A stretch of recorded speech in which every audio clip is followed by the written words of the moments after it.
I recently was released from being incarcerated in the Department of Corrections. I do not believe that a woman can raise a man. I feel like little boys would take heed coming from a man than they would a woman. If I'm happy in a relationship and I'm satisfied and I'm not wanting for anything, then I have no desire for anyone else. When you say satisfied, what do you mean satisfied? All the way around. Men has a habit of going on these little adventure business, whatever. A lot of women don't support their men. Everyone else emotions reflect off of hers. If she wake up in the morning with an attitude and she waking all the kids up with an attitude, that energy just gonna pass around.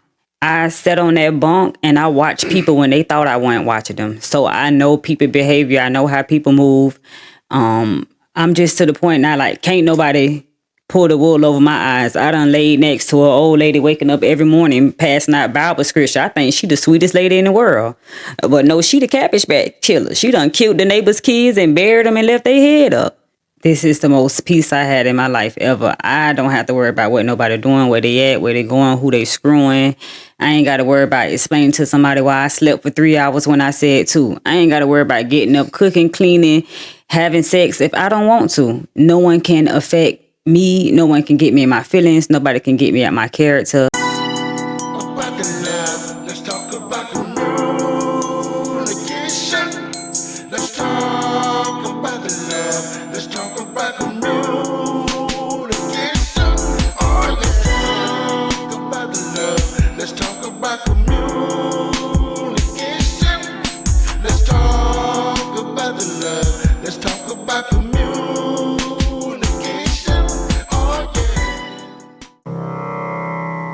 Ladies and gentlemen, this is your host, William Robinson, coming at you live tonight from the studios of TLC, Talk, Love, and Communication. Today we have a special guest, Miss Shapora King. She gonna give us some wisdom, knowledge, and understanding, some input into her life, ladies and gentlemen. And without further ado, ladies and gentlemen, we're gonna wish this young lady a special round of applause, ladies and gentlemen.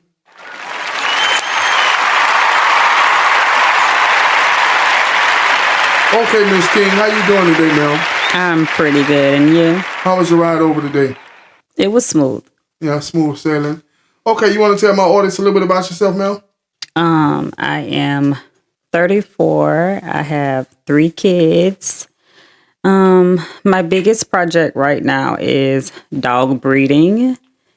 Other than that, just trying to get back settled into society.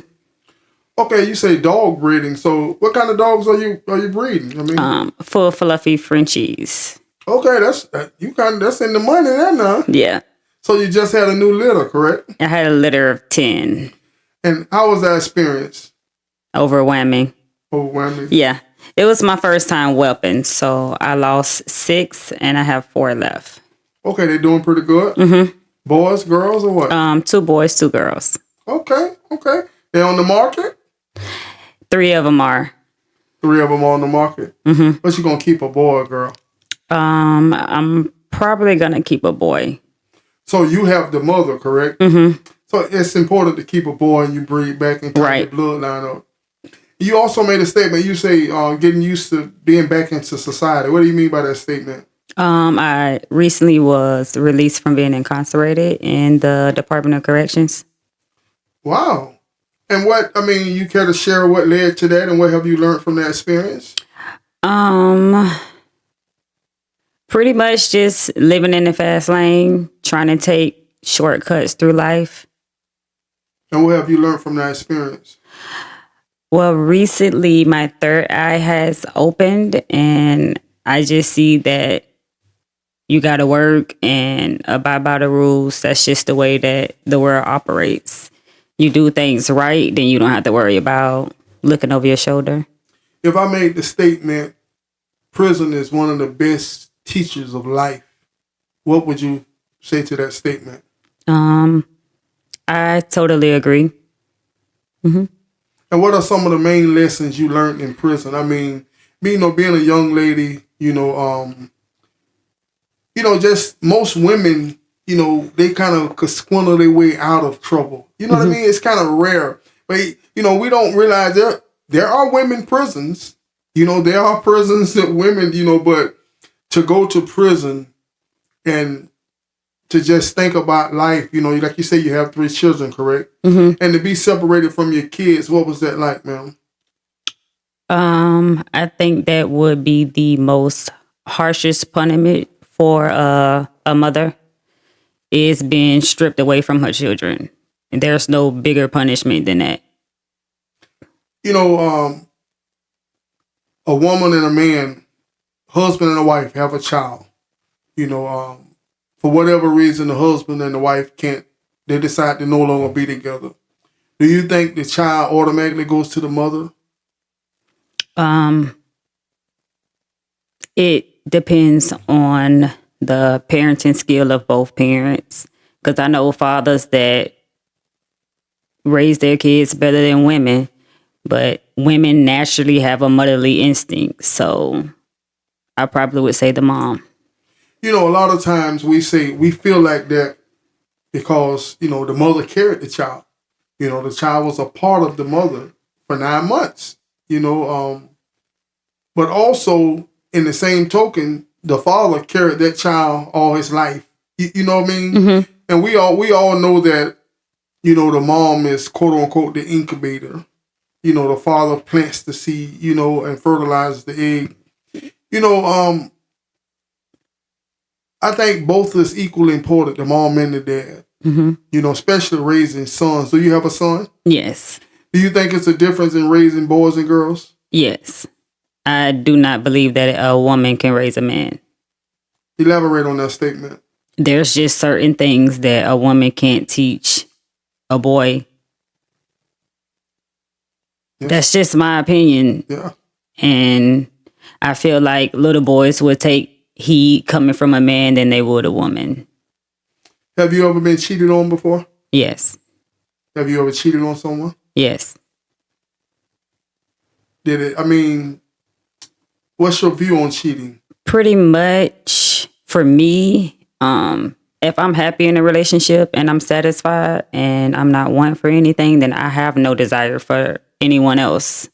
When you say satisfied, what do you mean satisfied? All the way around. My house is taken care of. The bills are taken care of. The kids are taken care of. I mean, every relationship have their up and downs. Everybody have financial issues. But if you're happy in your relationship, I don't see the need for someone else. Someone that constantly cheats, I feel as though it's insecure within themselves. So you think the cheater themselves is insecure? Mm-hmm. That's what causes them to cheat? Mm-hmm. You think people cheat when they cheat? They're looking for something that's not there. Probably, yeah. I would say, yeah, they're looking for something that their spouse is lacking, or their spouse made them feel as though they was lacking something, and they went to look for it in somebody else. Verbal abuse or physical abuse, which one is worse? Verbal. And why you make that statement, ma'am? Because bruises can heal. And and it's funny when you make that statement, men are more physical than women.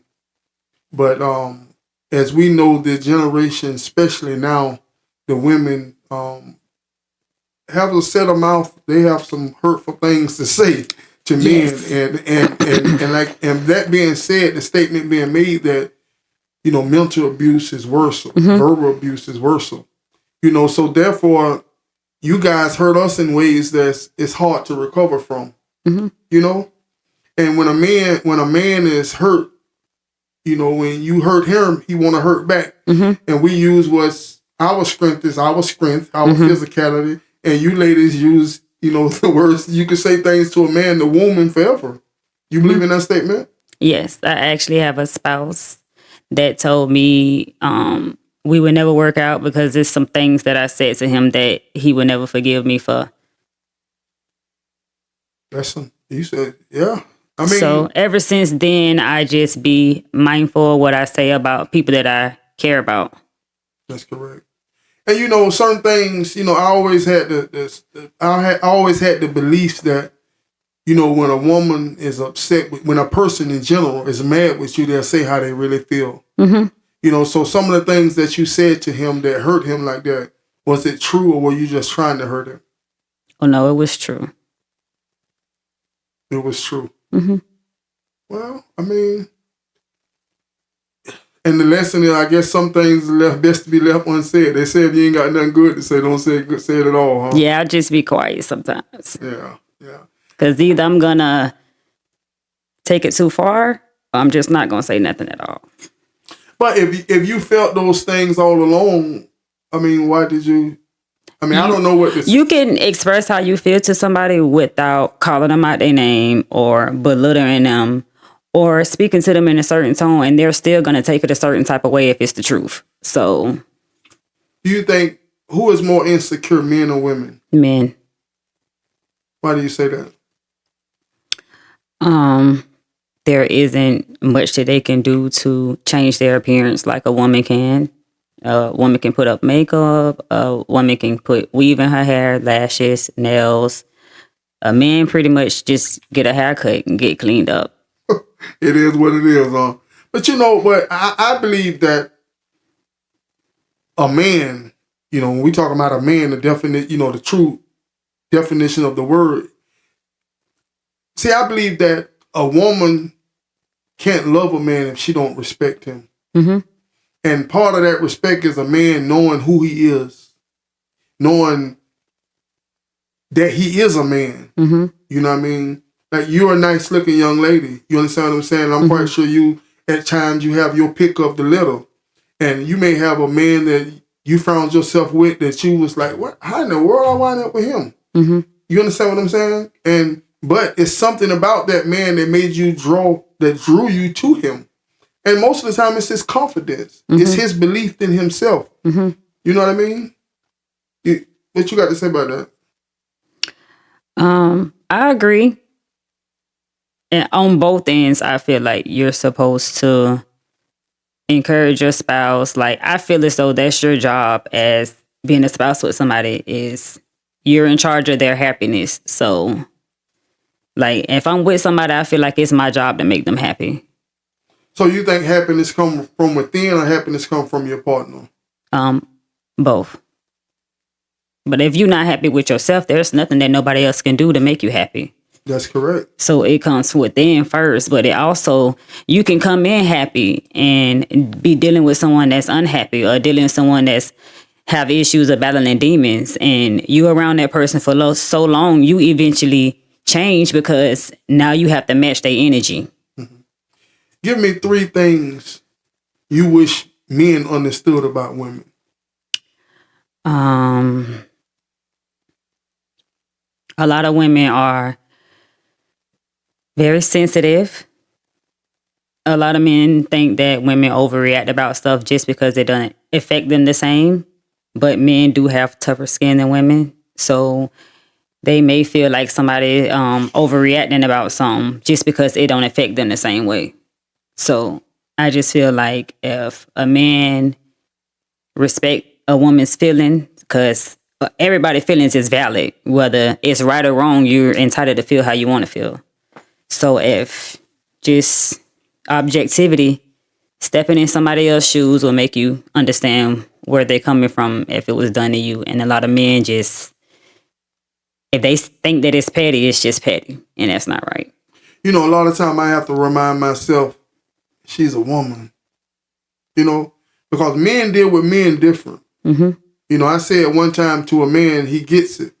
If he break the rule, it's consequences. See, men understand that there's consequences in life. Mm-hmm. Sometimes women do things that they don't think is consequences. You know, do you believe that a woman get favor by being beautiful? Yes. Do you? To a certain extent. Because I was in prison with some women that was just drop dead gorgeous, and I just could not see how a judge gave them life. Like, some people it don't matter to, but a lot of people, you know, they get pulled over, they pretty, slow down, have a nice day. I mean, well, you know, if you do a crime and the judge got to follow the law. We're saying on the everyday life. I believe that men are visual creatures. We are attracted to visual things, pretty things. Everyone likes something pretty. You scrolling on Facebook, you see a handsome man, you stop and tap it just to see what he's saying. I wonder what he got to say. People looking at this episode, hey, that's a pretty lady. I want to see what she got to say. You know what I mean? Mm-hmm. And I believe that privileges, sometimes I'll be with my wife and I may say to her, baby, I ain't even have to pay for this drinks. I guess, hey, man, when you're handsome, you know what I'm saying? What I mean? Right. Certain things, people have a tendency to show favors to things that they like, that they can relate to. Everybody have their own agenda in life. And being in prison, I heard you make the statement that some of the most beautiful women have done some of the most heinous crimes. Yes. You want to speak on that? Yes. Well, I can say most of the women crimes was committed as a teenager. But a lot of them still, it stems behind a man. Like a lot of the women that have those heinous crimes, there's always a man involved. You think that, who's more emotionally strong, men or women? Women. I often make the statement that if women did to men what we do to women, we couldn't take it. Most men wouldn't admit that. Women love different than men. And I think men, when a man loves you, he loves you. A man that loves a woman will risk his life for that woman. Mm-hmm. And you got some diehard sisters too now. I'm talking about some stand in the paint for you. You understand what I'm saying? Yeah. But on the average, when them resources run out, a lot of time that woman may leave. It's like going to the strip club. As long as you got 20s to throw, she's all about you. Correct. When that song goes off, she gets up and walk away at the drop of a dime. Mm-hmm. You understand what I'm saying? All right. And how often do a woman be with a man only for what he provides? It's 80% of the time. No matter the looks? No. So you'll lay down and you'll have sex with this man and walk the aisle with this man, and literally don't think he's attractive. It has nothing to do with attractive. It's about what he can provide. Yeah. And that's 80% of the time. 80% of the time. Do you think that who cheats more, men or women?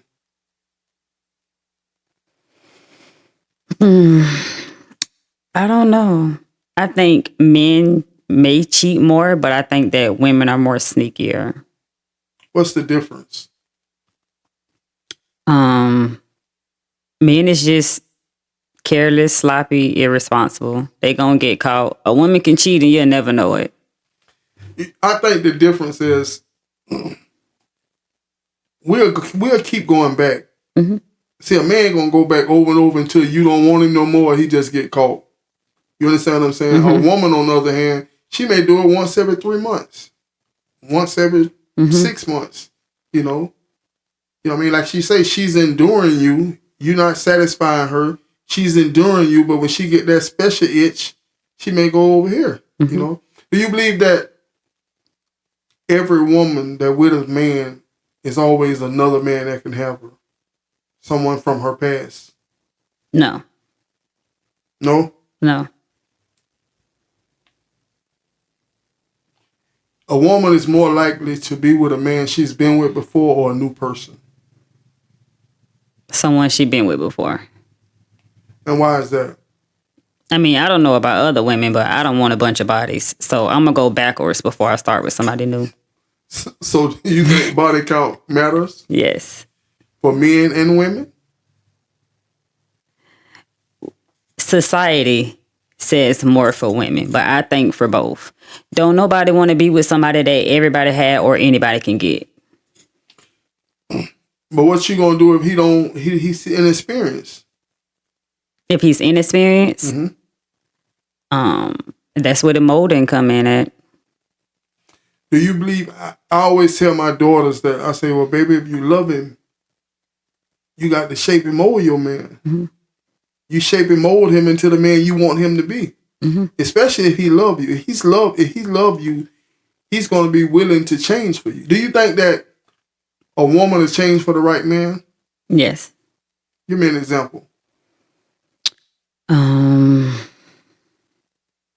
As far as someone who like to be outside, if they get with somebody that they happy with and they love and they want to work it out, and that's the issue, that's something they're going to work on because they want the relationship to work. If you had to give me the definition of love in one word, what would it be? A loyalty. Loyalty. You know,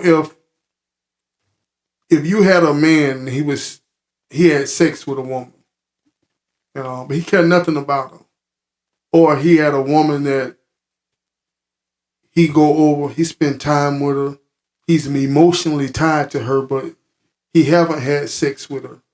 Which one hurt you the most? I'd rather you go have a one night stand than to get attached to somebody. So when a man cheats, is it the sex itself or the emotional ties? It depending on the history between the two. But I don't want my man getting emotionally attached to somebody because it's people that I've dealt with that I've never slept with, and we more locked in somebody that I have. That is correct. And you know, the difference with men and women from our perspective is, you know, in a woman's mind, because I've had jobs where it was predominantly women, like in the hospital type area. Mm-hmm. You know, it's a lot of nurses, a lot of women. And sometimes being the only man, they'll forget you there. You know, and women have some conversations. You understand me? You know, men, you know, we do our boy talk, but women have their conversations. And to you guys, you know, you getting the sausage. You understand what I'm saying? But to us, we giving the sausage. But no matter how we say it, you're getting the receiving. You're doing the receiving. You're doing the submitting. You know what I mean? So what hurts a man is that if you're my wife and you lay down with Joe Blow, for you to lay with Joe Blow, to me, there must be emotional attachment.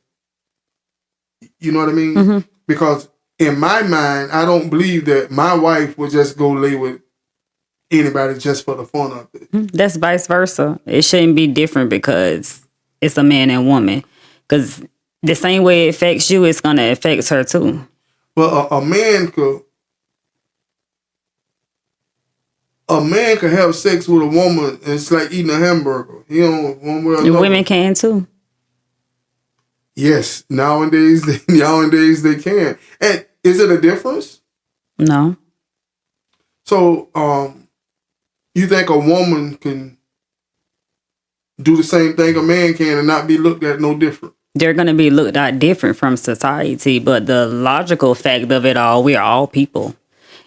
But all our feelings is valid. Just because it's a man and a woman don't make it more right or wrong. But if you have sex with 3 men in one week and you wind up pregnant, no one knows who the father is. Mm-hmm. If I have sex with 3 women and those women have sex with no one else, I have 3 children. Mm-hmm. You understand? You see the difference now? I mean, so you don't think that make a difference? I mean, that's a personal problem with the female. She knew what the chances could be, and she still took it. But that's the difference. The difference is, you know how many men, grown men right now, just finding out who their father is? The man that they thought was their father all their life. And see, I think a lot of things with men, we have mommy problems. Mm-hmm. You know, see, we really mad at mama. But see, you can't be mad at mama because that's mama. So therefore, I get with you and I take it out on you. Mm-hmm. That's a lot of psychological trauma within men. And it just passed on because of no one wants to blame mama. You agree with that? Yes. No matter what? Yeah. I just was having a conversation, something like this earlier, where we was talking about men that are abusive.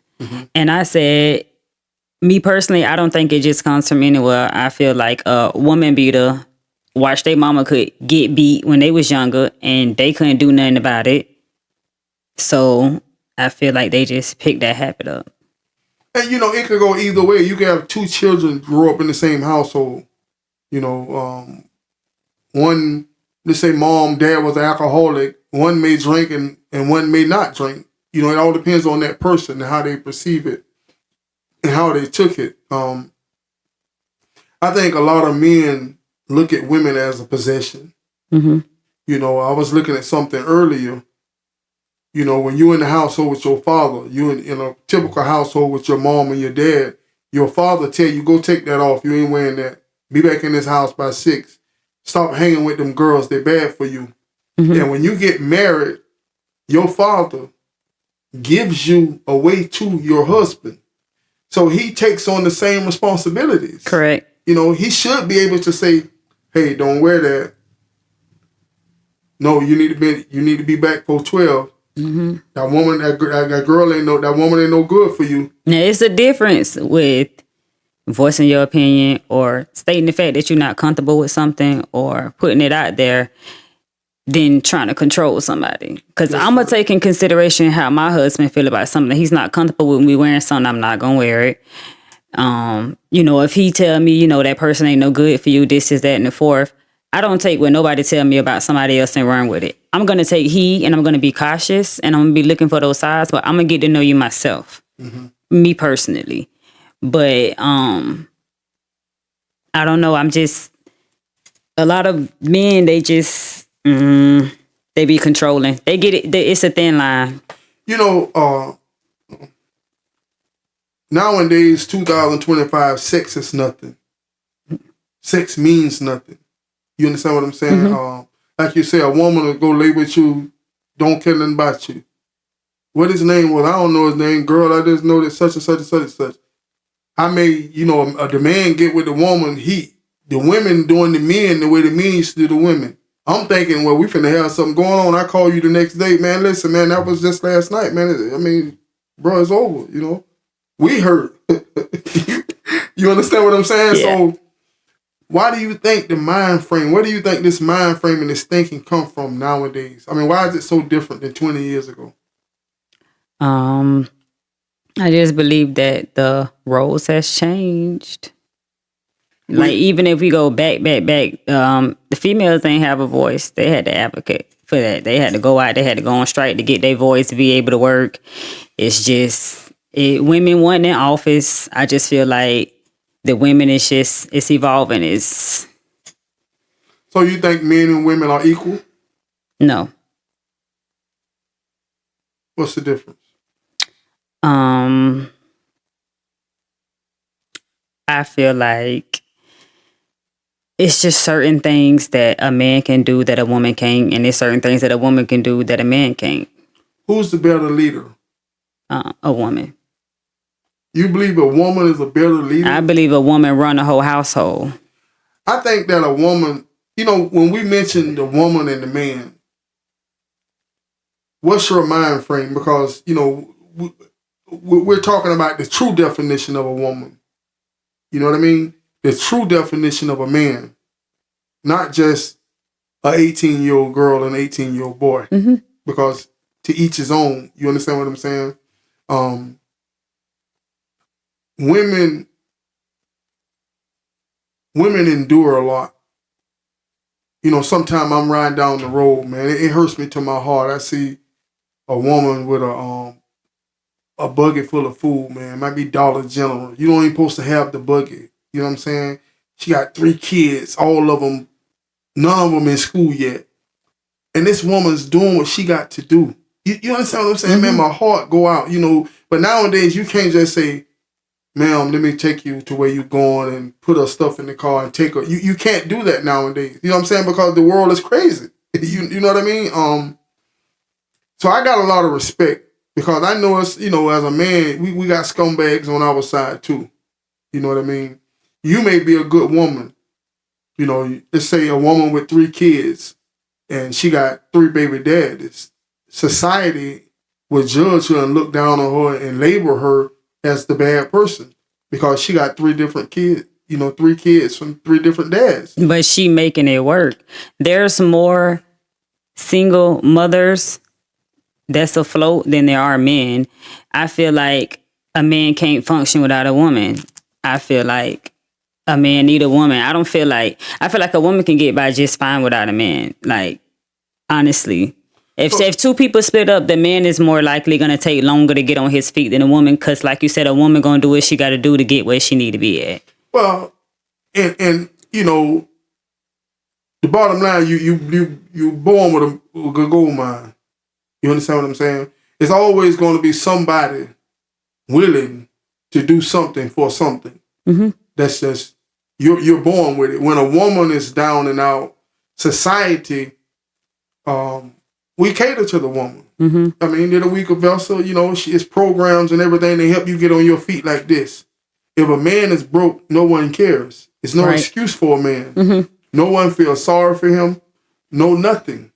You know what I mean? You can be a beautiful young lady and get homeless, and somebody gonna be willing to do something. Somebody gonna take you in. A man will love you and pick you off your feet. But if you're broke and you homeless and you that man, you just on your own. Nobody cares.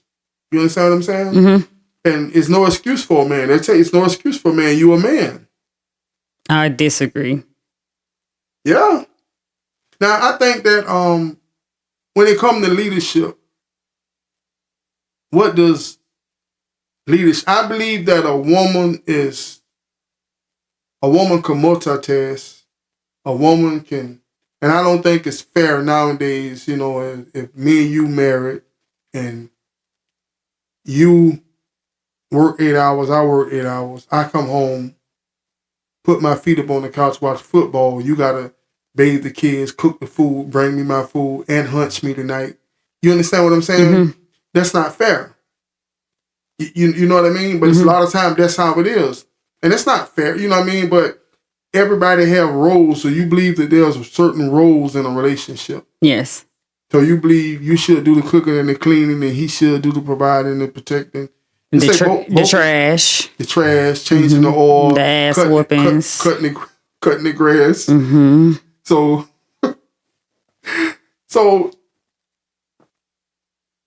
what would be the grounds for I can't be with him no more?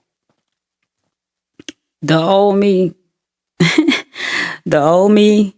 I didn't care. But now it's just a couple of things that I'm not tolerating. For one, I'm not tolerating nobody cheating on me. Because if I'm in a relationship and I'm happy, I'm faithful. You got one time to cheat on me, I don't care what's invested because I'm going to be all right regardless, with or without you. Mm-hmm. I take care of me. I take care of my household. Anything that a man give me is extra. So I'm going to be good with or without you. And I'm not tolerating nobody putting their hands on me. I've never been in an abusive relationship, and I don't feel as though that is even a match for a man to put their hands on a woman. Like, it's just something I don't understand. I don't comprehend. I'm not staying. Ain't no, I'm sorry. Oops, it slipped. It's just not something that I'm tolerating. And not coming home at night. You don't come home, don't worry about coming home no more. And if you come to this door, I'm going to mace you. I don't care what's going on. Come home at night. You ain't got to say nothing to me. You're going to get in this bed, you're going to lay down, and we're going to go to sleep. We could talk about it tomorrow. A lot of women like to withhold sex from their partner. What do you think about that?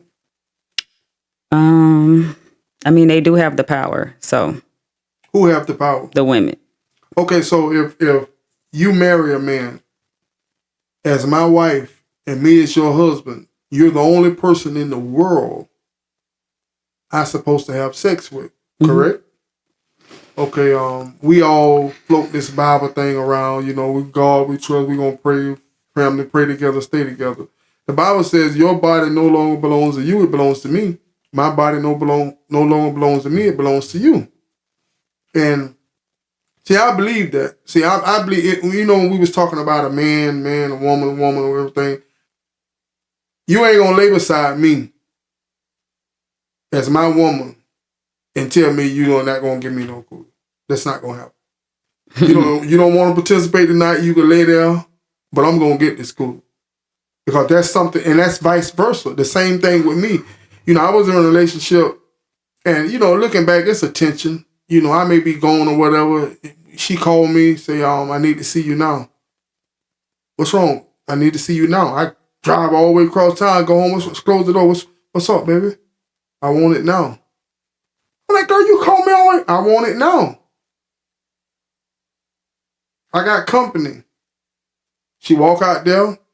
When you get time, I need you to just come in. What's up? I want it now. I said, baby, the people out there. I want it now. See, I believe that's my job. That's my duty. And so you say one of your main things was cheating. So if he coming to you and he's telling you, you the only person in the world that has this for him, that can give him this. You the only drink of water he could drink. And he's telling you, babe, I'm thirsty. But because you're upset, you don't get no water. You could be upset, tired. If you know I've been working all day and I done came home and did all this, have some consideration that I'm tired and I want to go to sleep. You ain't finna run me ragged and leave me when I ain't got nothing else to offer. I'm not having sex every night. Sometimes I want to watch a movie and go to sleep. How many times a week you think is fair? 4, 5. 4 or 5, that's reasonable. But I don't want to have sex every night. You ain't finna tear my walls down and then leave me when it ain't no good. I'm sorry. And if I'm if you see that I'm tired and I'm literally falling asleep or I done fell asleep and then it's selfish to wake me up out my sleep for your own satisfaction when you can wait till the next day. That's a problem for me. That's communication. You're right. We're not saying that's a no-brainer. That's common sense. You understand what I'm saying? There may be times you want it and he tired. You understand what I'm saying? But as far as a woman being mad, if I'm not in the mood and I'm not sexually attracted to you, then if somebody's not in the mood, they just not in the mood. Don't nobody want somebody that's just laying there. But I'd rather you tell me you not in the mood and we can try again tomorrow than me to make me feel like I'm forcing you or making you do something you don't want to do. I'd rather just not. Yeah, when you say it like that, you make it sound bad. But seriously, who want to engage with somebody sexually that's not in the mood? That don't want. See, when a man, to me, like I don't want to be nowhere I don't want to be wanted. I'm not wanted. You understand what I'm saying? But men, when we was talking about emotionally stronger, men don't like rejection.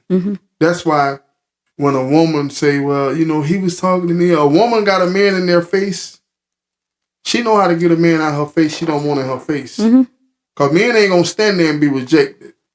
You understand what I'm saying? That's just who we are. You know what I mean? When we talked about, you say, so many times a week or whatever, if I got a headache or all that's common sense. But also, he should help. If I remember, there was a time when I worked at night. I worked from 11 at night to 7 in the morning. And the person I was with worked from like 9 to like 5 or whatever. I've been home all day. When she come home, I cook all the time. I'm not she don't have to walk in the door. I'm sitting here doing nothing all day and she have to cook. That's crazy. You understand what I'm saying? It's teamwork. It's partnership, But what does a leader look like? You say a woman leads better than a man. What does a woman look like? I'm sorry, a leader. A leader. I guess it go back to what you said earlier that women can multitask. And I think that's where the leadership role comes in at. Because a man can't, if they put their mind to it, they can. Because I know some single fathers, they got all their kids. But 9 times out of 10, a woman, they run their own household. See, being a leader is not, I wouldn't say running a household is a leader. What I mean by that is, I believe like when it boils down to a good woman, to me, just because you cook every night or you clean the house or you're not a cheater, that doesn't make you a good woman. That's just your integrity. You might have been raised to not cheat. That's your own integrity. You love yourself. You're not the type of woman to give yourself to multiple people. You keep a clean house because that's how you was raised. Right. You cook because you have to eat. Your children have to eat. That doesn't mean you love me. You know, to me, it's the small things that let a man know that this woman loves me. You know what I mean? What are some of the things that a woman do when they love a man? For one, men has a habit of going on these little adventure business, whatever. A lot of women don't support their men in their business side of life. So just supporting him, whether you believe in his dream or not. I don't know. I mean, if you worked all day, you can come home, have your clothes out, have your bathroom. It's small stuff. It's the simple things. Just like women like small stuff, men do too. Is it inappropriate for a man? How do a man ask for oral sex? I don't know. Is it, you know what I mean? That's something I remember for a long time. I wouldn't say it. Oh, Like when I come home from prison, I wouldn't say, you know, I couldn't say it. Give me. I couldn't say it to her. You understand what I'm saying? I don't know. I don't know how to answer that. You think it's something that It's supposed to come naturally. is it something that he should have to ask for? He shouldn't have to. No. You know, some women, a lot of times when you think of a cheater, when you think of your man cheating, there's things that you guys do. So when he cheated, you automatically think that he done those things with her. Mm-hmm. But that's not always the case, correct? Correct. Because there's things that a woman may do to you, she may not do to the next man. Mm-hmm. What's the difference? The chemistry. When it comes to motherhood, when it comes to family, when it comes to happiness, the statement has been said that a woman put her happiness before the family. A man put the family before his happiness. What do you say about that? I agree. So how is she going to be the better leader if she's going to put her happiness before the family? Everyone else emotions reflect off of hers. If she wake up in the morning with an attitude and she waking all the kids up with an attitude, that energy just gonna pass around. See, that's a very correct statement. So we know that women are more emotional than men. And that's why it's hard for a woman to be a leader, like a true leader, because it's how she feel. And that's all that matters. At the time, that's how she feel, and that's that. A man understands that it's consequences. When we were talking earlier, you don't have to, men automatically know the pecking order amongst men. You got a football team, you got 40, 50 men on this team. There's a pecking order, and everybody know it without even saying it because of the consequences. You know what I mean? Why do you believe that women are bad at holding themselves accountable? In general.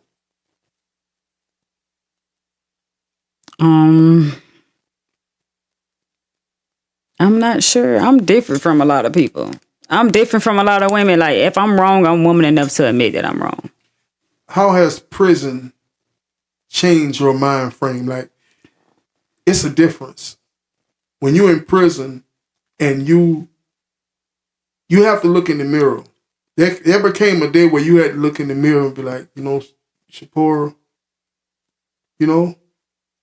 And most women that never in those type of situations has never truly looked in the mirror, because life is a fashion show. Life is a game. Life is, I'm going to cry. I'm going to blame the dog. I'm going to blame the cat. You know what I mean? I'm going to bat my eyes. I'm going to flirt. I'm going to blow a little kiss, give a little head. I'm going to do what I got to do to make it. But when you in there, none of that matter. The pretty didn't matter. The feminine, nothing mattered. How has that affected your mind frame? Even how long have you been out, ma'am? It's complicated. I got out last year, April, and then I violated my parole, and I went back for 3 months. So I'm really just getting out June of last year. June. So has it affected? You know, a lot of people. I spent 18 years in prison, straight years, and it's a part of me that's I'm different. My mind frame different. My thought pattern. I don't. It's just me. I made it by prioritizing things. There's an A, B, C, D, E, F, G. I just look at A. That's A, and that's D. A come first. It's just that kills any thought pattern, any worrying, any stress.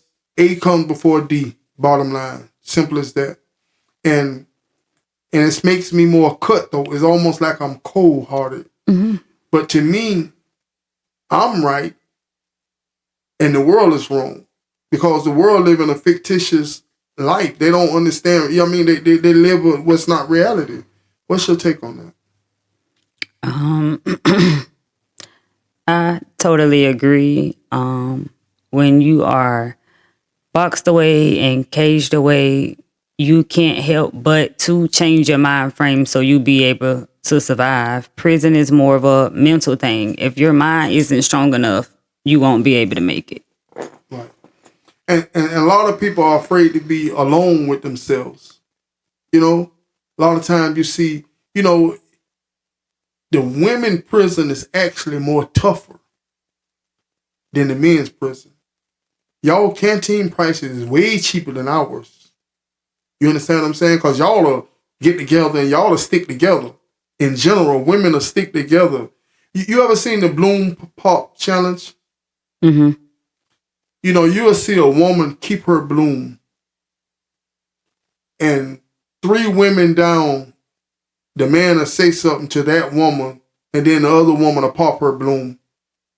Or if everybody pop theirs, she'll look around and see she's the only one with her bloom and she'll pop it. Why is that? I don't know. I think that more so have to deal with, you know, some people don't like to be the eyebot. Some people don't like to be the only one standing for something. Some people worried about what other people think about them. The females in prison, they stick together when they want to stick together, but we not rallying up together and going on riots together, nothing like that. If you had one skill that you could instantly master, what would it be?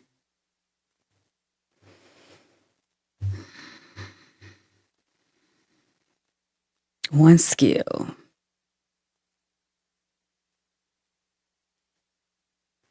I don't know.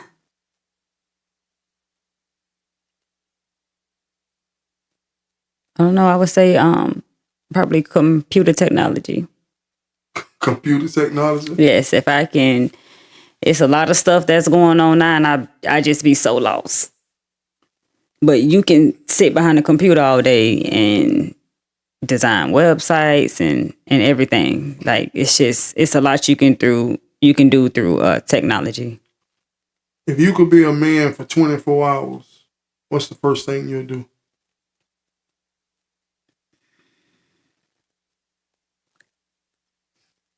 I don't know. I don't know. You don't know? Mm-mm. What is it that a man do that you always want to do?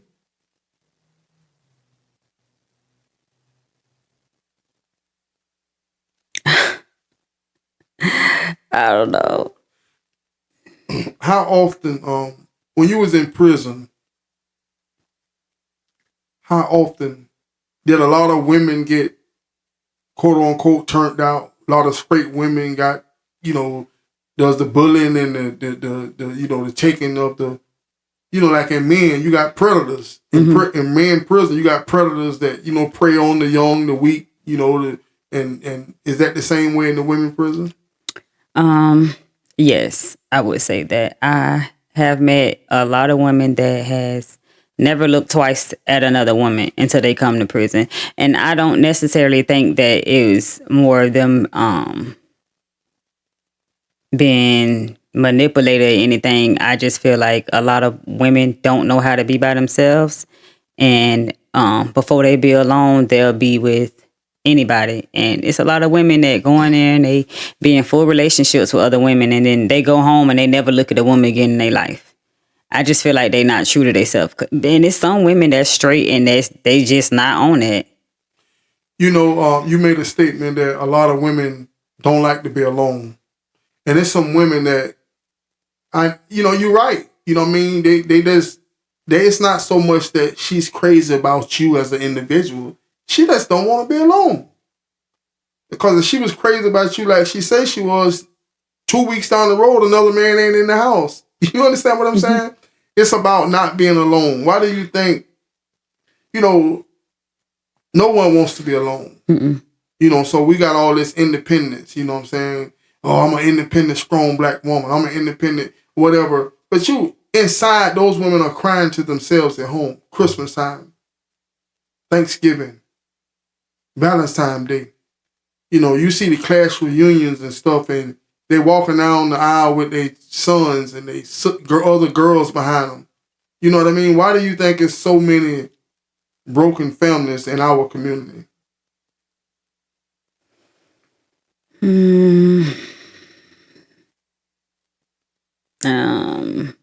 Well, first I wanted to speak on the independent women thing. Because you have some women that's independent as far as myself. I'm single, I'm independent, I'm not sleeping with nobody, and this is the most peace I had in my life ever. I don't have to worry about what nobody doing, where they at, where they going, who they screwing. I ain't got to worry about explaining to somebody why I slept for 3 hours when I said 2. I ain't got to worry about getting up, cooking, cleaning, having sex if I don't want to. No one can affect me. No one can get me in my feelings. Nobody can get me at my character. I have no ties to nobody. I have feelings. I don't have feelings for nobody. And me, I'm loving my peace right now. That's me personally. But eventually, I do want to settle down and, get a husband, maybe have some more kids and everything. But as of right now, I'm loving my peace. I don't want nobody. A lot of times when we've been through things, do you think that being in prison and being away, you think that'll have some kind of part in your mind frame and that kind of in your thinking? Yeah, because like I said earlier, energy is everything. And as for instance, I was dealing with somebody that was dealing with anger issues and then, the verbal abuse that we was talking about. And I've overcome it. That's something that I did on my own. I battled them demons. I overcame that obstacle. And I'm not going to let somebody make me backtrack because I'm trying to match your energy because you never seen that side of me. So I feel like I got to show you that so you know not to play with me. So it's a lot of people that it be things that you've overcome that those people are still dealing with. And of course you can still talk to them and deal to them and everything. But if they're not taking heat and they not trying to change, you ain't finna have me waking up mad every day. I pulled myself out of depression.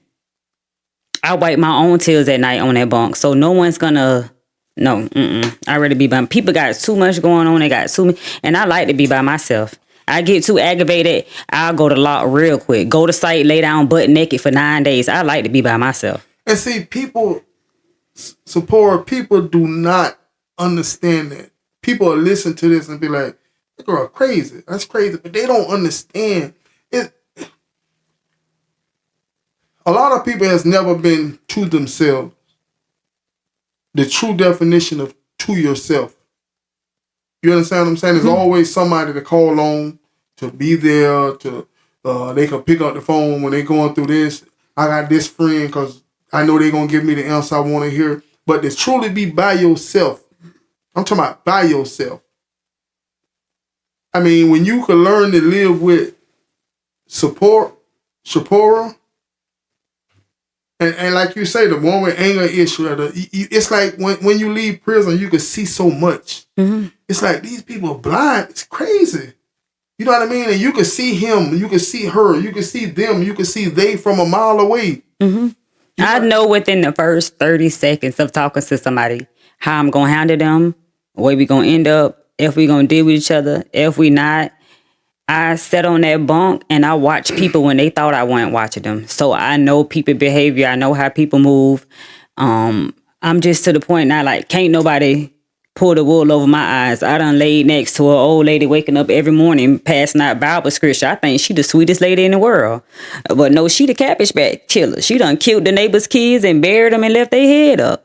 So I just don't have a desire to deal with people because people will fool you. I put nothing past nobody at all because I done seen the worst. And I try to tell them, and when people trying to run game, I'm like, man, this Mickey Mouse game, man, I don't seen this. And when you up there in that chain game, you see the best of the best.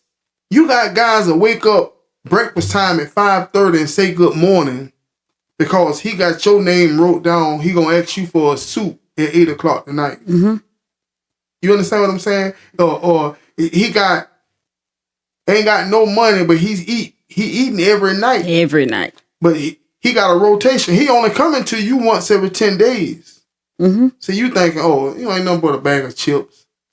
You know what I mean? Every 10 days, you get a bag of chips. But he eating good every night. Mm-hmm. Running game. Mm-hmm. So we got them people that act like they crazy. And the CEOs and everybody else think they crazy. And I'm like, because I got a brother that's crazy for real. I know crazy. And they have people scared of them. And I don't want to sleep next. Put me over there. Ain't nothing wrong with her. Yep. How you doing today? You okay? Okay, now. You want to go to lunch with me? That playing crazy. And then you got some people that act like they can't speak English. Soon as you walk off, they talking shit about the guards. You got old women that act like they can't move and can't breathe and everything. And they just be running game to get through the system. Everybody had their own way of getting through the system. Me, I'm a people person. I'm naturally funny. That's what I do. That's how I got through my time. But like you said, there's nobody there with you. Even with me being on the same compound with my sister for the last 4 years, we wasn't in the same dorm. So if I wake up and I'm in my feelings or I'm missing my kids, I can't do nothing but hug my pillow and go back to sleep. So I don't care about baby, I'll cut anybody off. And see, for nothing. That's the thing about, I know I ain't crazy. You understand what I'm saying? And people, they just don't understand. See, when you're in the chain gang, like you might have 90 people living in this dorm. 90 people, you may talk to 3 of them. But y'all actually live together. You shower, you go to chow, you go to rec, you live with these people. And how they got it now, you don't see nobody outside of the people in your dorm. You know what I'm saying? So when a person get an attitude with me, in prison, you might be straight with a dude, y'all good or whatever, and then something happen, whatever. I said, listen, man. I said, bro, I don't live 40 years before I met you, man. And you hate to do it, but in the end, who are you? Correct. You know what I'm saying? Brian, I don't done 15 years before you came to the chain gang. How you gonna tell me? You know what I'm saying?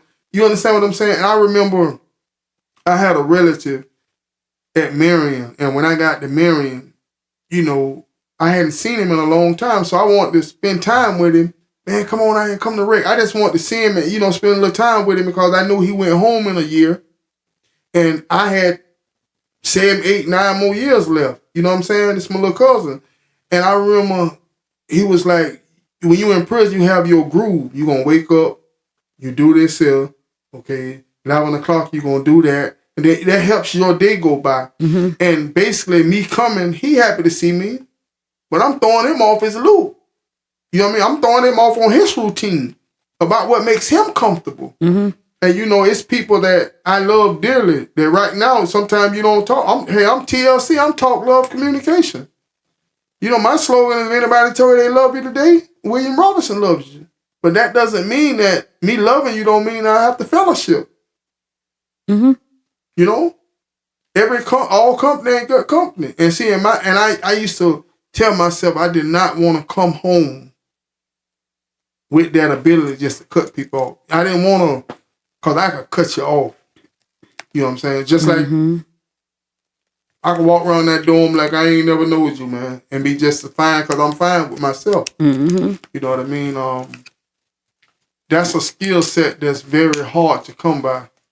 It is. Ability to cut people off because, like you say, no one wants to be alone. You want that person, but if it's to the point to where I got to be the bigger person every time, I mean every single time. Mm-hmm. Me, I'm not for to let nobody play with me. It's easy for me to cut people off because, for one, I've been alone most of my life. I had a great support system, wonderful support system. I've been through RNO 4 times. The second time, what's RNO? Reception and orientation. Like, I have a B on my tag. I've been in prison 4 times. The third time was just a VOP.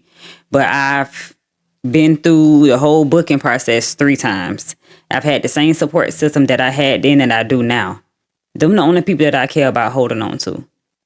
Because it's not hard to keep in contact with somebody in prison. If you can be around me every day and then I get locked up or I catch some time, and it's easy for you to just get up and go on with your life without communicating to me ever again, I don't care about, I ain't rekindling nothing. And no, it's not nobody's obligation to hold me down because I did what I did. But the ones who do, those are the ones who are a priority to me. And they can get cut off because I know the type of person that I am. I know I'm a good person. I know I'm a good friend. I know I'm a good mother. And 9 times out of 10, if I cut somebody off, it's something that they did. And see, when you go to prison, you quickly find out who is who. Mm-hmm. And sometimes people come home and, man, I got to go see such and such and such and such. Man, you don't had 10 Christmases come by, man. I ain't heard from you, man. You understand what I'm saying? Mm-hmm. But and now you can still love those people. There's a lot of people that I love, but I'm only going to deal with them to a certain extent just because you forgot about me. Like, and then now in this day and age, it's easy, it's affordable, and it's everything to keep in contact with somebody in prison. All you got to do is download an app on your phone. A stamp, 39 cents. Me personally, somebody writing me or picking the phone up for me, they make more than money than me. Boy, a lot of my family members, they sent me money. They kept my books right. But I want a birthday card because I'm going to make sure I eat regardless. I braid hair, I do everything. I'm going to eat regardless whether you send money or not. But a birthday card would have made me more happy. You know, I had friends that say, like you say, their family send them money. He could go spend $100 every week. He want that visit. Right. Keep the money. Don't send me the money. Take the time to come see me. Mm-hmm. People don't know what it's like to, when you pick that tablet up, man, and you see that letter, how many times you read it, man. How many times you read it over and over and over, man. Mm-hmm. I got a good friend that wasn't financially stable like that. But, and a lot of people always ask me, why you her friend? She's so messy. She always in something. She did, she that, she forth. And we done fell out before, but she never put my business on Facebook and she knew it. And when I went to jail, she sat down and wrote me paper letters twice a week. So the bond that me and her have, I don't have to explain that to nobody else. Because I can count on one hand how many people took the time out their day to write a letter. And I think she'll take up 2 lines. Writing one sentence just so it can be a bunch of pages in there. That type of stuff, I'm not fit to fall. I'm gonna fall out with her on account of something that she did. But it's people don't sit down and write you. They'll grab a card and send that off first. But for somebody to sit down and take the time out to actually write you every single week for 3 years, that's something that don't have to be explained. That's understood. That's my friend. That's right. So that's right. And see, and the bonds that you form in prison. Even with, certain bonds. Sometimes, when I get off the phone, guys from prison will call me and someone asks me, they like, why you always look like that when you get off the phone with them? Because see, I'm the type of man, I learn by watching, by listening. And I'm there. I remember when I was him on the other end of that phone. I never, ever forget that.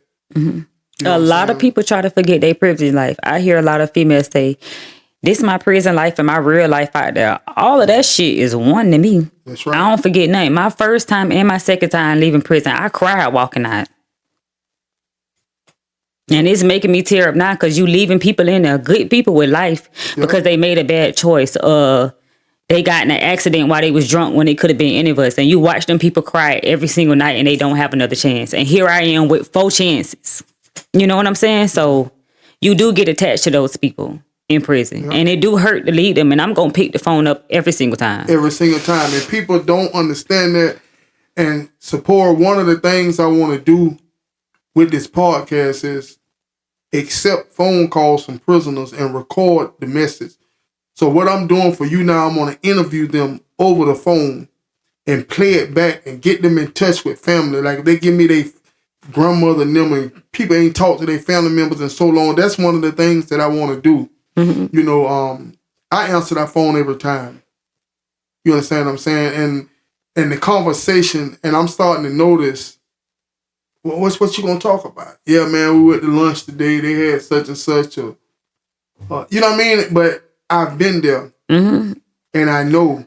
You know, I got one guy call me and say, man, what means so much to him is that I used to always tell guys, I give them my phone number.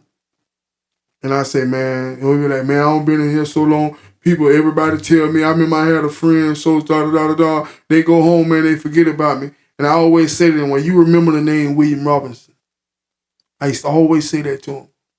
William Robinson, they go, when I say in my episodes, where I say, if anybody told you they love you today, I started that in prison. Imagine I go up to another man and say, man, anybody told you they love you today? Like, no, man, no, bro. I said, William Robinson love you, champ. You know what I mean? And you know, they, you know what I mean? They look at, you know what I mean? But you win them over by persistence and genuinely caring. So if I'm sitting up there telling them, hey, man, I'm like this here, man, because, man, I used to be such and such, man. Hey, man, Jesus, man. So to me, to let them down, they're looking for somebody to see if this thing for real. You know what I'm saying? And when I answer that phone, man, he tell me, man, he don't about to give up, man. I'm thinking about slicing my wrist or whatever, man. And, man, I can't take it. I can't do another 10 years and stuff, man. I be right there, man. And I don't know what. He have me to call people, civil rights people, and I know what he's telling me to do ain't going to work. You know what I mean? Man, you got to do this time, man. You understand what I'm saying? You got to do this time, and me calling a lawyer ain't gonna help you switch camps, man. Right.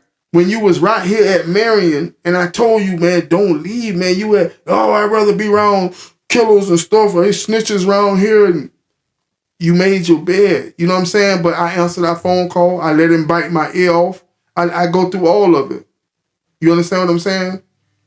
And I genuinely do love this man. I care about him. Good dude, man. You know what I mean? He's from a wealthy family. He's a white guy, and his family look at him as an ugly duckling. You know what I'm saying? Like basically, they're ashamed. Like we got a son in prison. You understand what I'm saying? So basically, straight cut off mode. That's crazy. This man started. He told me. He say, man. He say, Pete, man, I wish I was black, man. I said, why you say that, man? He say, man, cause black people, I don't care what you done. Black people gonna stick by their family, man. My mom got this, my family got that, man. They turned their back on me, man. They're ashamed of me. He said, this black guy over here, this guy over here don't molested 10 children. His family still come see him. You know what I mean? And that's, you know, That be the worst part is people turning their back on you and forgetting you. And then you get out here and they, oh, welcome, what? Yeah. Hey, and keep it moving, because And nothing can hurt me worse than being with my kids one day and the next day just being stripped from them. That's why it's so easy for me to cut people off. I didn't have a choice to leave or stay. I had to go. In my last 4 years, I didn't have visits because of COVID, and I was way up in Tallahassee. So I went years on top of years without seeing my kids. So it's just like, it's hard. You know, I was in there doing the COVID also. You know, those visits sustain you. You know, like let's say, okay, you get a visit on Saturday. Monday, Tuesday, you know, you still riding high. That dang, man, you know what I'm saying? Mama came to see me, you know what I'm saying? Bro came to see me, man. You memories, you know, Right. you're holding on to it. So Wednesday's starting to, you know, fade off, but you got this knucklehead jealous, hating, because you get mail, you get visits, you smiling, you getting texts, you on the phone. So they want to push their energy, their negativity off on you, because they hate and they jealous. So, but what sustains me is, man, 2 days, I'm going back out there to the visitation part, man. That's why I ain't going to bust your head. You know what I'm saying? I ain't going to bust your head because I'm going to go see my grandson this weekend. You understand what I'm saying? You do have to walk away from certain situations like that. Like I was waiting on work release this last time. And I was like the president of the drug program. So I came in first from everybody. So I got in the same shower. You know, you have your routine. I got in the same shower every day.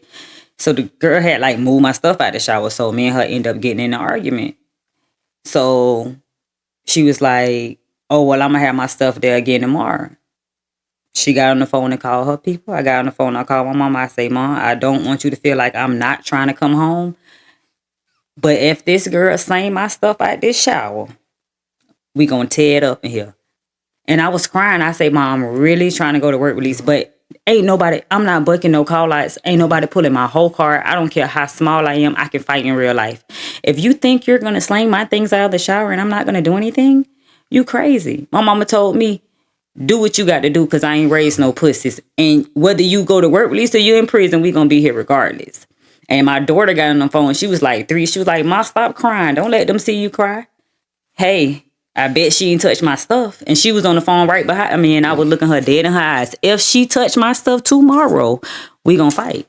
And see, that's one of the things I was explaining to somebody. Prison helps you. You have to make split decisions quickly. Because if she slang your stuff out the shower, people see that. And, you know, prison is worse than the street when it comes to word of mouth and gossiping and all this. And especially, I would imagine, especially with a whole prison full of women. So it'll come to, oh, she ain't going to do nothing. What's it called? It threw her stuff out the shower. She ain't do nothing. Oh, they went in there and stole her canteen. She ain't do nothing, man. Go on. You know what I mean? So every time you leave the dorm, they're going to go in your locker. Correct. So it's like, man, I want to go home, man, but you know what I'm saying? I swallowed my pride. One time I had been working on work release for like 6-7 weeks and I knew my time was coming up. And we was at Red and this girl slapped my water bottle out of my hand.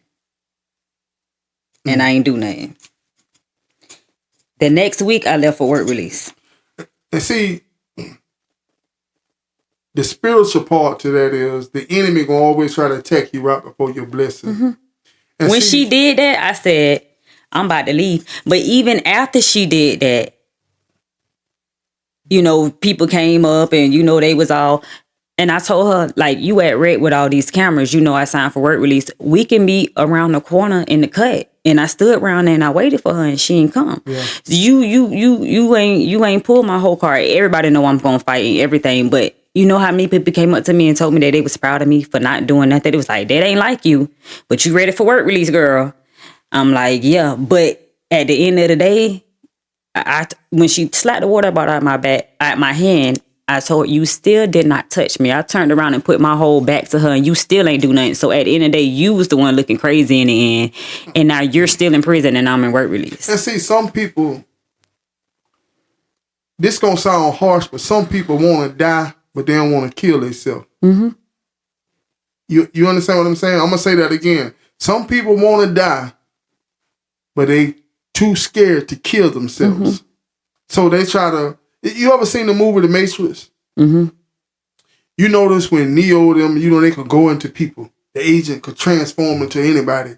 And when Neo turn around and shoot the agent, who died? The person died. The agent just go to the next person. Correct. And that's the same thing these spirits and people, that's how the enemy get us. You know what I'm saying? The enemy gets this girl to knock this ball out your hand knowing she can't whoop you. She already scared because she wouldn't bring her behind around there. But it overtook her to have her to knock this out your hand, barring the consequences, just to see you fail. But and even my mom was like, "Oh, you better than me." And see, I say, Mom, I'm tired. It comes a point in time in life where you get tired, and until you're tired, you're not going to change. And I was tired. When you say that third eye, see, now you can see it. You can laugh at her. Because in the end, damn that water ball. Mm-hmm. And she done went home, and now she back with double digits. So you understand what I'm saying? And if you be patient, it's almost like, man, through my walk in prison, Shapora, it's like, if you just be patient, he'll always let you see them. You know what I'm saying? But believe it or not, them same people admire you. I bet that girl's telling this same story, man. I remember one time I knocked this girl, man. And that girl went to work release the next week, man. You know what I'm saying? I mean, they talk about it. It's jokers from right here that people be walking around free such and such, and you know what I'm saying? Free my dog, coming home, all this. Man, these dudes be bad business up that doggone road, man. Hunching them doggone boys, haters, you know what I'm saying? Backbiting, police niggas, you know what I'm saying? They be bad business up that road. But then, hey, I see some of them, I come home, what's up, bulldog, what's up, man? Hey, any man could change. You want to change your ways, hey, you know what I'm saying? But you know what you is. You know what you was. You know you bad business. You know what I'm saying? And they gonna tell it up that road. Yeah, man. I got a baby daddy that was messing with boys up there. And when they called and told me, I did not believe it, and it turned out to be true. And honestly, I had blamed myself for that for a long time, and it took an old school lady in prison to tell me that wasn't my fault. I was like, he was in prison, and then I went to prison, and I felt like I wasn't there how I was supposed to be, like his support system and everything. And she told me, she was like, that probably wasn't his first time, probably just not getting out. She was like, and he did what he wanted to do. Whether you was there for him or not, it's so many different hustles. Look how many people in here that don't have no support system and everything, and they not gay, and it's just not in them. He did what he wanted to do. See, if a man do that, it's already was in him. Mm-hmm. I spent 18 years in prison. I jacked the skin off of mine. You understand what I'm saying? It was hard for it to get right without smelling cocoa butter. You understand what I'm saying? Before you go, certain things, it's out of sight, out of mind. Mm-hmm. And I think that's why right now, like, I'm not putting up with nothing. I wouldn't give a darn what you look like, how pretty you is, or this, that, and another. Because, you know what I mean? At the end, I do it myself. Mm-hmm. If they got to come with these headaches, I do it myself. Straight up, simple as that. We're going to play a game called Fill in the Blank. Okay. I'm going to ask you some questions quickly, precisely. You say the first thing come to your mind. No right or wrong. Oh, God. You ready? Yeah. I've always wanted to. Skydive. I love when someone sings to me. If I had to do it all over again, I would. Yes. My favorite holiday is Thanksgiving. It aggravates me when people insult my character. Missionary or on top? Either one. The best quality someone could have is honesty. If I was God, the first thing I would do is get myself some bigger tits. My childhood crush was, oh my God, it's Zay Ben 10 on Facebook. Xavier. If I could travel anywhere in the world, it would be Dubai. My favorite movie is Norbit. If I could go back to any age, it would be 13. Jesus is a prophet. When I meet someone, the first thing I notice is their teeth and their fingernails. If I could ask God one question, it would be If I can ask God one question, it would be, I often wonder, why did it take me so many times in prison to get it right?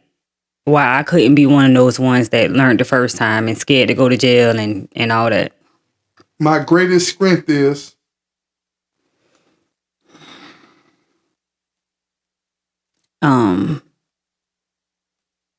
I live my life by objectivity, putting myself in somebody else's shoes. A lot of people can't do that. Before I spaz out about something, I just think about how I would feel if that was me. And it just makes me understand a little bit better. it's called compassion. That's a good quality to have, man. My greatest weakness is Too loyal to a fault. the biggest misconception about Shapora is I don't know. People think I'm just thugged-eyed and rough, and I guess because I've been in prison and I fought a lot when I was a kid. But and a lot of people they expect me to be like trap queen, set a nigga up, rob a nigga, gotta watch her tight, and that's not me. Just because I've been in prison and I'm outspoken and I'm gonna fight, don't mean like I'm all hardcore. Like, that's not me. love or respect, Respect. married or single. Married. I'm a pretty good young lady, but I draw the line in the sand if you.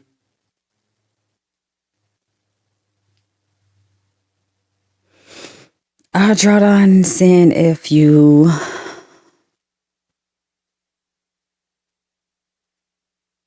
I don't know.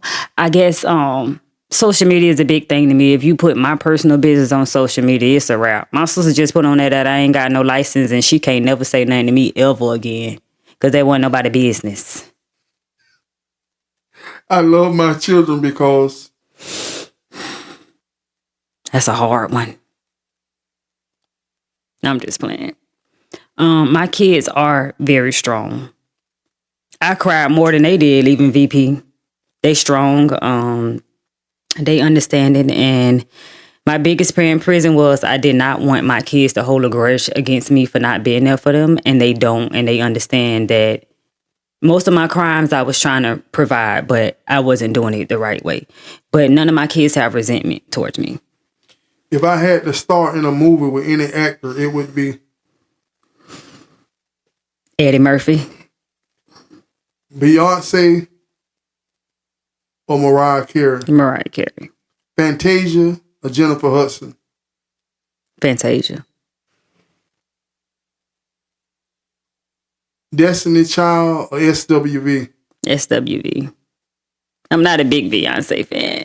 I'm not that soft. No. SpongeBob or Blue's Clues. SpongeBob. SpongeBob or Barney. Barney. You played with that one. My mama had my whole room in Barney's in the projects. Yeah. What's the song? How the Barney song go? With the I Love You song? Yeah. That I love you. I'm telling you, I had the sheets, I had the curtains, I had the stuffed animal. My cousin just tagged me in a post with the whole room set up. She's talking about, girl, this was your room. And my brother had Tasmania. And my mama, she can paint real good. So in the projects, our wall was covered. I went from Barney to Pocahontas, but you see no white. My mama did our whole walls when we stayed in the projects. Oh, yeah? Painted it herself, huh? Yeah, my mama can draw real good. Okay, Shannon Sharp. You know the situation with Shannon Sharp? Mm-mm. Okay, Shannon Sharp, 56 years old, got a 23-year-old white woman. Kinky sex, choking, put the dog collar on me, all that stuff like that. The whole time she kind of setting him up, phone calls, text messages. I want $50 million now. When girls do that kind of stuff, what do you think about a woman coming forward 2, 5, 6, 7, 8 years later saying, hey, this man sexually assaulted me? I don't have much input on this because I've never been sexually assaulted, so I really can't relate. And A lot of women say they was scared or they was threatened or whatever the case may be, but I don't know. It's just not something that I can relate to because I'm not one of them type of women that where you can tell me, I'm going to kill your mama if you say something. I'm going to say something regardless because I know my mama going to ride with me. But you do have some kids or some women that's timid like that. And I do believe that majority of them make those allegations from being angry or upset. I believe that's more so of the case. Okay, this part of the show is called AMA, where you, Shapora King, get to ask me anything. 18 years is a long time in prison, but I've laid down with people for 18 years.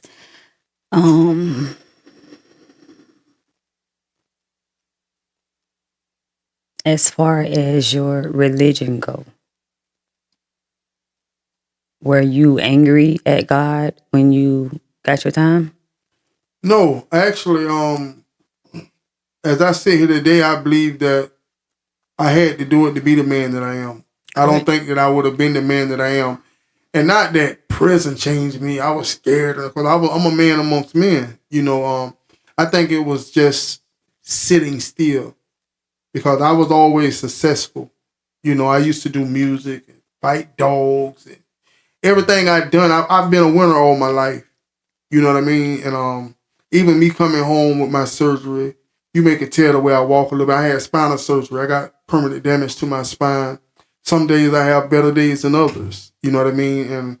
And I ask myself, well, Lord, man, why I get dealt this hand? Man, I do 18 years of prayer. Come on, I can't even provide, I can't take care of my kid. You know what I mean? God darn, Lord. You know what I'm saying? But if I was healthy, I wouldn't be sitting there talking to you right now. You got a point. You know what I mean? I would be working. I always told myself in 5 years, I'm going to have my house built. You know what I'm saying? Lord's will, I got 2 more years. I've been home 3 years. I got 2 more years to make it happen. God told me to do this podcast. Right.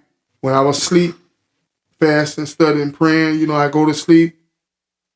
I left in 2003. I never heard the word podcast in my life. And I used to hear the word as I slept, podcast. So I wake up, hey, what is a podcast? Because it's a word I never heard, so it's a foreign word. So what is a podcast? Why I keep hearing podcasts? So, I was commissioned, Any more questions? I guess that kind of answered the question with your mental state. My first few times I wasn't angry with God, but that last time I was. I wasn't reading my Bible. I didn't want to hear nothing nobody had to say. I was fighting on every corner, getting slammed. Like, I just went in mad because I felt like I came home and I didn't do no 360, but I didn't make a promise to do a 360 because I knew that's something that I wasn't going to do. But I did make a promise to slow down, and I did. And I felt like I was struggling to make ends meet, and I was going to bed broke every night, trying to do the right thing, and I end up back in the same spot. So I was very upset, and it took me a very long time to get over that. But I bet you some things that you would have done then that you won't do now. Yeah. And then I had to sit down and figure out why I keep coming back so many times. And then I was questioning because I feel like it's so many evil people out there that's been doing stuff for years and they've been getting away with it. And it took a prophet to tell me that's not my business. And see, when you're chosen, Miss King, there's certain things that he may allow them to get away with, that you can't get away with. Like myself, I didn't have to go do 18 years, but I'm a pretty stubborn fellow, pretty mule-headed, used to be. And my mind frame, man, I would never be the man I am today without it. And it wasn't going to prison itself, because I was me no matter what. immediately after going in, I had never read the Bible in my life myself, really. You know, you read to your great grandmama and stuff like that, but as a man, for you to understand, pick it up myself. And maybe somebody killed me. You know, maybe somebody robbed me. You know what I'm saying? You know what I mean? Maybe somebody maybe he saw that 6 more months if I don't go to prison. Mm-hmm. You know what I mean? So he knows things that I didn't know. So therefore, I never was upset with him. Actually, I've never been upset. I made like my surgery. I questioned like, dang Lord, why I get dealt this hand? People that way don't question God. Yes, yeah. You question. You ask. If it's in your heart. If I don't say it, but it's in my heart, he know it anyway. Right. I've learned not to question, but more so to ask for understanding. Yeah. Of why you may be going through what you're going through. And it took for me to realize that it's some things that I did in my past and it's some things that I kept quiet about that God punished me for. That if I would have been caught or if it would have been known that I knew information about whatever, and I withheld it, I would have did the same amount of time anyways. So I felt like that was a part of my punishment, and that made the blow lessen for me. Like, I knew, like, I made that choice, I made that decision, I did this, I did that, I didn't do this, didn't do that. And it was wrong. And that's just my karma. He getting the time back out of me that I would have got if things would have went the other way. And what's so important, ma'am, is that you held yourself accountable. You looked in the mirror and said, hey, I deserve this. You know what I mean? And that's very rare. That's very, very rare. Mm-hmm. And I want to commend you on that, ma'am. But I tell you what, though, this is the last part of the episode. It's called Final Thoughts. I want you to look directly into this camera and give your message to the world. There are any young ladies out there struggling, going through things that you may have went through. Give them your life lessons. Any message you want to get to the world. Anything you got going on. You're a braider, a hair braider, a dog breeder. Anything, any kind of way to contact you. It's your opportunity, man. Look directly into this camera. Okay. Y'all can follow me on Facebook, Shapora King, on Instagram, Lala King. And the message that I have today that has helped me get through life and my struggle is keep your expectations of people low. So when they let you down, you're not so disappointed. Because me going in and doing my time, I expected so much more from people and certain people that I didn't get. And when you keep your expectations low, then you don't get disappointed as bad. When you come in, I'm going to come in trusting you off rip. You don't have to earn my trust. I'm going to trust you off rip, but you can lose my trust. And keep my eye. You can't expect people to be how you are. And that's how you get so disappointed in anger issues, impulsive reactions or whatever. But if you keep your expectations of people low, I'm never surprised by what nobody, I'm never shocked. Never. And I don't know. I just felt like I was dealt a pretty decent hand, but I did grow up in a dope hole. And honestly, there's nothing. I wanted to go to the Army at one point in time, but there's nothing that I wanted to do other than sell dope growing up. And I felt like that was a part of my environment. So changing your people, places, and things, I think it do help change your mind frame. But you have to change your mind first, because if you change your mind, you say, hey, I'm not doing this no more. I don't care if it's right in front of you. If you ain't doing it, you ain't doing it. But you could change your people, places, and things, but if you got the same mindset, you're going to do it again. But I feel like the environment that you bring your kids up in and what you subject them to is going to build an image of what they want to be when they grow up. And honestly, I started selling drugs when I was 13. That's why I say the age I go back to is 13. And I never understood the severity of it all until I got put in a drug abuse program, because I got 6 sales of crack cocaine within 1,000 feet of a school. And then my CI wore a camera. So it's audio and video. And he came 6 times and I was 19. And by the time I went to prison the second time, they put me in a rehabilitation program and a behavior modification program. And I told my counselor, I was like, I don't understand why I'm in here. I don't get it. I was like, I don't do drugs. I got cell charges. It's addicts in here. And she told me the dealer need more help than the addict. And ever since she said that, I look at the drug game totally different. I sell a little weed and stuff now. I can legally have 4 ounces. But all that other harsh stuff, and it makes sense because 9 times out of 10, somebody that's selling drugs been selling it for years. And the clientele that they had them for years. So that means when you met this person, they was married, they had a house, they had a car, they had their kids, they had all their teeth, their hair. And over the years, you're continuing to feed them poison for a couple of dollars, and you watching them lose everything they own. They losing themselves, they losing their mind, and you're continuing to give them poison for the same money that you can go work for. You do need more help than they do. That's sick. You sick in the head to sit there and watch somebody. You slowly killing somebody for the same money that you can go make doing something totally different. So the dealer definitely need more help than the addict. And ever since then, I don't touch nothing white, none of that. Because it's true. You watching somebody lose their house. You buying their jewelry off for them. You buying their wedding ring off for them. They got their kids sleeping in the car all night. It's cold. And just for a couple of dollars, you still giving them the one thing that's ripping their life apart. It take a sick individual to do that. And that's why I understand the severity of the sentencing for drug charges.